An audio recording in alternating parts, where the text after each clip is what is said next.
अस्सलाम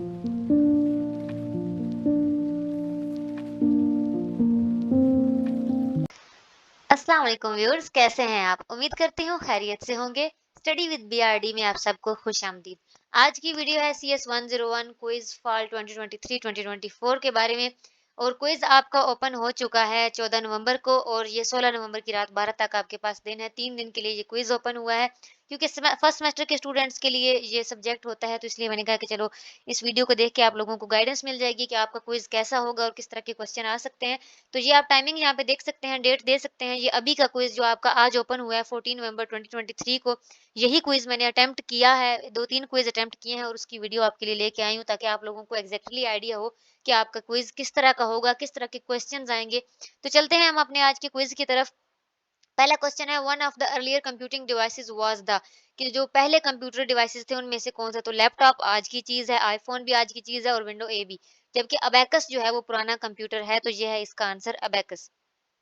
next question है हमारे पास, one bit can contain only dash value. One bit can contain only one value, यानी अगर एक बिट है तो उसकी वैल्यू या जीरो होगी या वन होगी, एक ही वैल्यू कंटेन कर सकती है एक बिट। नेक्स्ट क्वेश्चन है हमारा, which data compression technique is suitable for data having long sequence of the same value. यानी कौन सी डाटा कंप्रेशन टेक्निक है जो जिसमें सेम वैल्यूज की लॉन्ग सीक्वेंस को हम जो है वो कंप्रेस कर सकते हैं? तो वो इनकोडिंग है, रन लेंथ इनकोडिंग। ये सारे आंसर जो हैं वो आपके कंफर्म किए गए आंसर्स हैं, आप अपने हैंडआउट से देख सकते हैं इनको। ठीक है, रन लेंथ इनकोडिंग यूज होती है जो मतलब लॉन्ग सीक्वेंस सेम वैल्यूज की होती है उनको कंप्रेस करने के लिए। उसके बाद है नेक्स्ट क्वेश्चन हमारा, dash is a table used in GIF that can hold up to two 56 distinct colours from RGB colour space. के वो मतलब कौन सा टेबल है जो यूज होता है? तो पैलेट, उस टेबल का नाम पैलेट है जो है आरजीबी में कलर स्पेस में हम यूज करते हैं। नेक्स्ट क्वेश्चन है हमारे पास, और operator is also presented by dash sign. और ऑपरेटर का जो एक और मतलब जो साइन होता है जिसके जरिए हम उसे प्रेजेंट कर सकते हैं, वो ये जो सी लेवल पे आया हुआ है ये वाला इसका साइन होता है। ये क्वेश्चन वैसे आपके एग्जाम में भी आता है। ये आपके जितने भी क्विज होते हैं ना, ये क्विज आपसे 70% आपके यही वाले क्विज जो होते हैं आपके एग्जाम में भी रिपीट होते हैं। इसलिए कहा जाता है कि अपने क्विज खुद अटेम्प्ट किया करें। कम से कम आपके क्विज जब आपकी नजरों से गुजरे हुए होते हैं तो आपको एग्जाम करना आसान होता है। यही होते हैं क्वेश्चन वहां पे भी। In two's complement notation the maximum positive number is presented by. जो टूज कॉम्प्लीमेंट नोटेशन है उसमें जो सबसे बड़ा नंबर है उसको किस तरह से प्रेजेंट किया गया? तो जो सबसे बड़ा नंबर है उसमें 7 है, और 7 को प्रेजेंट किया गया है 0 1 1 से। ठीक है, तो यहाँ पे इसका आंसर क्या है कि a single zero followed by all ones. ठीक है, यानी कि 0 1 1 से 7 को प्रेजेंट किया गया, 7 सबसे बड़ा नंबर है, और उसको तो क्या है कि एक जीरो है बाकी सारे वन है, तो ये इसका डी आंसर होगा। नेक्स्ट है, in binary presentation of 8 is 1000। कि नॉर्मल बाइनरी प्रेजेंटेशन जिसको हम हेक्साडेसिमल प्रेजेंटेशन भी कहते हैं, कि उसमें 8 के लिए 1000 यूज होता है, तो टूज कॉम्प्लीमेंट नोटेशन में -8 के लिए क्या यूज होता है? अब ये कंफ्यूज करने वाला क्वेश्चन है, हालांकि टूज कॉम्प्लीमेंट नोटेशन में -8 के लिए भी 1000 ही यूज होता है। आप ये चेक कर सकते हैं टूज कॉम्प्लीमेंट नोटेशन के अंदर भी। तो इसका आंसर ए है। नेक्स्ट क्वेश्चन है हमारा, we need dash memory to store data permanently. तो डाटा को परमानेंटली स्टोर करने के लिए हमें नॉन वोलेटाइल मेमोरी की जरूरत होती है, क्योंकि कंप्यूटर के अंदर जो मेमोरी होती है वो वोलेटाइल मेमोरी होती है, इसलिए हम सेकेंडरी मेमोरी को इस्तेमाल करते हैं जो कि नॉन वोलेटाइल होती है। नेक्स्ट क्वेश्चन है हमारा, time required to move the read write head from one track to another is called. तो जो एक रीड राइट हेड को एक ट्रैक से दूसरे ट्रैक तक पहुंचने में जो टाइम लगता है उसको सीक टाइम कहा जाता है। नेक्स्ट क्वेश्चन है, to store a character in computer memory normally dash bits will be required. कि एक करेक्टर को नॉर्मली कंप्यूटर में स्टोर करने के लिए हमें कितनी बिट्स की जरूरत पड़ती है? तो हमें नॉर्मली एक करेक्टर को स्टोर करने के लिए 8 बिट्स की जरूरत पड़ती है। A CPU consist of components, namely जो सीपीयू के कंपोनेंट्स होते हैं उनके नाम बताने हैं हमने। तो 3 कंपोनेंट्स होते हैं, arithmetic, logic unit, control unit और रजिस्टर। आई होप जिन्होंने लेक्चर लिए हुए हैं उनके लिए ये क्विज आसान होगा, उन्हें समझ में आ रहा होगा। C D stands for compact disc जी। और ये क्वेश्चन इस तरह के जो आते हैं लाइक सीडी स्टैंड्स फॉर या डीवीडी स्टैंड्स फॉर, ये आपके एग्जाम में भी सिर्फ एमसीक्यूज के हवाले से नहीं आते, बल्कि आपके शॉर्ट क्वेश्चन के हवाले से भी आ जाते हैं। 3-4 आपको इस तरह से क्वेश्चन दे दिए जाते हैं और आपको उनकी फुल फॉर्म खुद भी लिखनी पड़ सकती है, एमसीक्यूज भी आते हैं। One of the earlier computing devices was the. अब ये क्वेश्चन हमने जब क्विज शुरू किया था तब भी आया हुआ था, और ये क्वेश्चन हमारे इस दूसरे क्विज में भी दोबारा से आ गया। तो इससे आपको ये पता चल रहा होगा कि हमारा क्विज में क्वेश्चन रिपीट होते हैं। और मेरे ये वीडियो बनाने का मकसद भी ये, मैं ये नहीं कह रही कि 100% आपके यही क्विज आएंगे। इस क्विज का एक मकसद ये है इस वीडियो का, कि आपको पता चल जाएगा कि किस नौइयत का क्वेश्चन आपका होता है। दूसरा ये कि बहुत सारे लोगों के क्वेश्चन ये वाले रिपीट हो सकते हैं। ठीक है, ये पॉसिबिलिटी होती है इसलिए मैंने ये वीडियो बनाई है। तो ये हमारे पास सेम वही क्वेश्चन आ गया जिसका आंसर अबेकस है, मुझे नहीं लगता दोबारा से इसको पढ़ने की ज़रूरत है। नेक्स्ट है कि dash keeps track of instruction being executed. तो जो इंस्ट्रक्शन को एग्जीक्यूट करने की जो चीज़ों को ट्रैक पे रखता है वो स्पेशल पर्पस रजिस्टर, इसके लिए स्पेशल पर्पस रजिस्टर यूज़ होता है। और नेक्स्ट है हमारे पास क्वेश्चन के dash is a transfer instruction used to communicate with devices outside the CPU. Outside the CPU जैसे जो डिवाइसेस होती हैं उनके साथ जो है वो कम्युनिकेट करने के लिए कौन सी इंस्ट्रक्शन यूज़ होती है, तो इनपुट आउटपुट इंस्ट्रक्शन यूज़ होती है जी, सीपीयू की बाहर की डिवाइसेस से कंप्यूटर को कनेक्ट करने के लिए। नेक्स्ट है कि dash stores bits as a tiny electric charge that refresh many times a second. तो रैम के बाद जो बनी थी D RAM dynamic random access memory, जी वो जो है वो बिट्स को इलेक्ट्रिक चार्ज की सूरत में जो है वो स्टोर करती है, जो कि रिफ्रेश हो सकते हैं एक सेकंड में कई बार।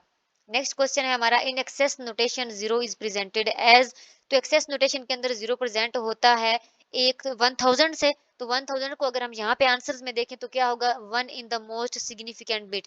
अब इसका हमें कैसे पता चला वन इन द मोस्ट, क्योंकि हमने जब लेक्चर्स पढ़े थे तो हमने देखा था कि हमारे लेफ्ट साइड पे जो बिट होती है वो उसको हम मोस्ट सिग्निफिकेंट बिट कहते हैं। तो अगर वन को मोस्ट सिग्निफिकेंट बिट कहा जाए तो उसके बाद जाहिर जाहिर सी बात है सारे जीरो होंगे, तो 1000 जो है वो इसका आंसर है और सी यहाँ पे इसका आंसर बन रहा है। ठीक है, नेक्स्ट है which excess notation is use to present zero as 100, sorry 10,000। ठीक है, तो 10,000 को प्रेजेंट करने के लिए जीरो के तौर पे कौन सी एक्सेस नोटेशन यूज होती है।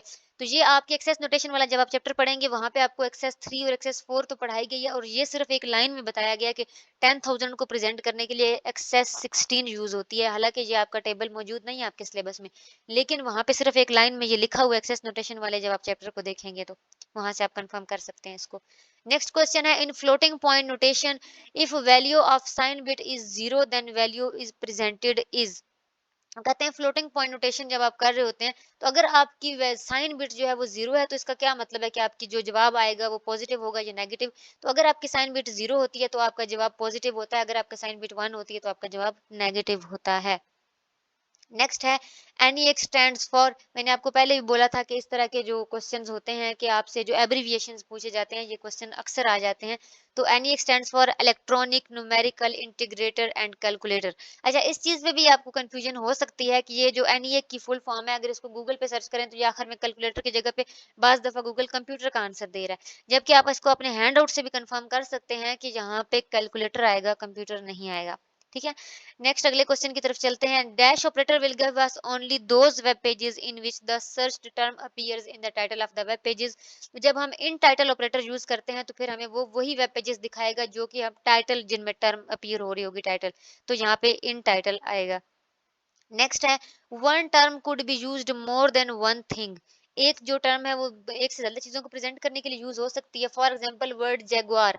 वर्ड जैगुआर की भी दो मीनिंग्स हैं, एक ये कार का नाम है और एक ये जानवर का नाम है। तो एनिमल एंड कार, ये आपके हैंडआउट से ही क्वेश्चन लिया गया है। नेक्स्ट क्वेश्चन है हमारा word processor like MS word Microsoft word is an application. For example उन्होंने सिंपली हमसे ये पूछा कि एमएस वर्ड किस लिए यूज होता है, तो एमएस वर्ड यूज होता है हमें वर्ड के डॉक्यूमेंट्स बनाने के लिए। वहां पे हमको एडिटेबल क्वेश्चंस नहीं बनाते, कोई प्रोग्राम नहीं बनाते, कोई एक्सेल फाइल्स नहीं बनाते, बल्कि हम वहां पे डॉक्यूमेंट्स लिखते हैं। आपने अपनी असाइनमेंट वगैरह भी कोई ना कोई तो अभी तक सबमिट की होंगी, तो आपको पता चल गया होगा कि एमएस वर्ड किस लिए यूज होता है। एडिटेबल वर्ड डॉक्यूमेंट्स बनाने के लिए यूज होता है एमएस वर्ड। नेक्स्ट है हमारे पास for high definition sound recording data from each sample is recording in dash bits for stereo. तो यहाँ पे आएगा 16 बिट्स और यहाँ पे आएगा 32 बिट्स फॉर स्टेरियो। ये डी वाला आंसर इसका करेक्ट आंसर है। नेक्स्ट है dash is also consider as character के। डैश एक कौन सी चीज है जिसको करेक्टर कंसीडर किया जाता है, तो स्पेस।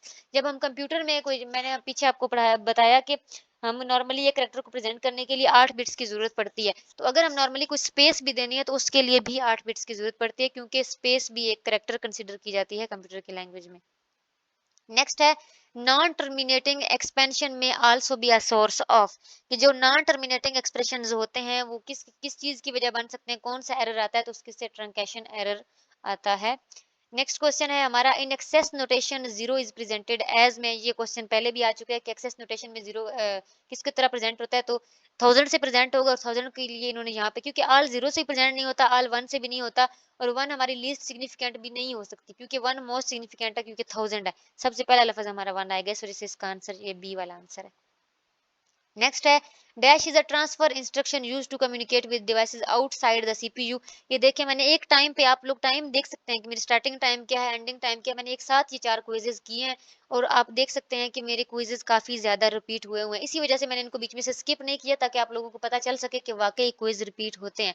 अब ये क्वेश्चन भी हमारा पहले आ चुका है कि सीपीयू की बाहर की डिवाइसेस से कम्युनिकेट करने के लिए कौन-सी इंस्ट्रक्शन यूज़ होती है, तो इनपुट आउटपुट इंस्ट्रक्शन यूज़ होती है।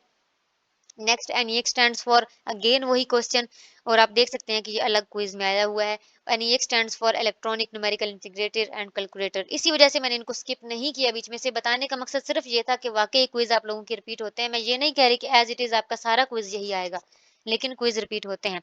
2 raised to power 0 is equal to 2 raised to power 0 is equal to 1, ये भी आपके हैंडआउट्स में लिखा हुआ है, आप वहां से इसको कंफर्म कर सकते हैं। Which data compression technique is suitable for having long sequence of the same value, ये भी क्वेश्चन रिपीट हुआ है। रन लेंथ एन्कोडिंग जी कंप्रेशन टेक्निक है जो लॉन्ग सीक्वेंस की सेम वैल्यूज को कंप्रेस करने के लिए यूज होती है। नेक्स्ट है पिक्सल्स, जिसकी फुल फॉर्म है पिक्चर एलिमेंट, तो इसकी उन्होंने डेफिनेशन समझ ले पूछ ली है, तो वो है हमारे पास collection of dots. Collection of dots is called pixel, यानी कि पिक्चर एलिमेंट, तो ए आंसर इसका राइट आंसर है। नेक्स्ट है one of the earlier computing devices was the, अब ये देखें कि तीसरे क्विज में लगातार ये क्वेश्चन हमारा आ रहा है कि one of the earlier computing devices, तो जो अबेकस है वो हमारी अर्लियर कंप्यूटर डिवाइस है, अभी जदीद नहीं है। नेक्स्ट क्वेश्चन है which operating operation can be used to invert all the bits of an RGB bit map image, कि अगर हमें सारे ही बिट्स को इन्वर्ट करना हो, उल्ट करना हो, तो उसके लिए कौन सा जो है वो ऑपरेशन यूज होता है, तो एक्सक्लूसिव और, XOR यानी एक्सक्लूसिव आर ऑपरेटर यूज होता है जनाब इन्वर्ट करने के लिए सारी बिट्स को आरजीबी बिट मैप इमेज के अंदर। वीडियो अच्छी लगे तो लाइक जरूर कीजिएगा, शेयर जरूर कीजिएगा, चैनल को लाजमी सब्सक्राइब कीजिएगा। नेक्स्ट क्वेश्चन है हमारा in black and white image each pixel is presented as one bit, 0 for black 1 for white, it is an example of, ये एग्जांपल है फैसीमाइल की। ये भी आपके हैंडआउट से ही क्वेश्चन लिया गया है, जिसमें आपको जब इमेज को प्रेजेंट करने का तरीका सिखाया गया है उस मॉड्यूल के अंदर से। The instruction code to halt machine cycle, जब हमें मशीन साइकिल को हॉल्ट करना होता है, जब हमारा प्रोग्राम कंप्लीट हो जाता है, उसको फिनिश करने के लिए जो कोड यूज होता है वो है C000। ये भी आपके जो है वो तकरीबन 40 प्लस लेक्चर से आगे से ये क्वेश्चन आया हुआ है। रैम स्टैंड फॉर, ये देखें अब्रीविएशन का तीसरा क्वेश्चन आ रहा है हमारे पास, पहले एन भी आया, एक और क्वेश्चन भी आया, और अब ये रैम स्टैंड्स फॉर, तो RAM stands for random access memory. Next है to store a character in computer memory normally dash bits will be required, कि एक करेक्टर को कंप्यूटर में स्टोर करने के लिए कितनी बिट्स की जरूरत पड़ती है, तो 8 बिट्स की जरूरत पड़ती है। ये क्वेश्चन भी हमारा पहले आ चुका है। नेक्स्ट है binary notation has dash presentations with respect to whole and fraction numbers, के फ्रैक्शन और होल नंबर्स को प्रेजेंट करने के लिए बाइनरी की कितनी नोटेशंस हैं, तो वो 2 नोटेशंस हैं, और 2 नोटेशन मैं आपको नाम भी बता देती हूँ। एक होती है टूज कॉम्प्लीमेंट नोटेशन और एक होती है floating point notation. Floating point notation use होती है फ्रैक्शन नंबर्स के लिए और टूज कॉम्प्लीमेंट नोटेशन होती है होल नंबर्स के लिए। नेक्स्ट क्वेश्चन है हमारा सीपीयू कंसिस्ट ऑफ कंपोनेंट्स नेमली, तो सीपीयू के जो कंपोनेंट्स हैं उनके नाम बताने हैं, arithmetic logic unit, control unit और रजिस्टर। ये भी हमारे एक पिछले क्विज में ये क्वेश्चन आ चुका है। तो ये थी हमारी आज की वीडियो, आई होप आपको पसंद आई होगी। अगर वीडियो पसंद आई है तो लाइक करें, शेयर करें, चैनल को लाजमी सब्सक्राइब करें ताकि मजीद में ऐसी वीडियोज अपलोड करूँ तो आपको उसका नोटिफिकेशन मिलता रहे। फिर किसी वीडियो में मुलाकात होगी, तब तक के लिए अल्लाह हाफिज।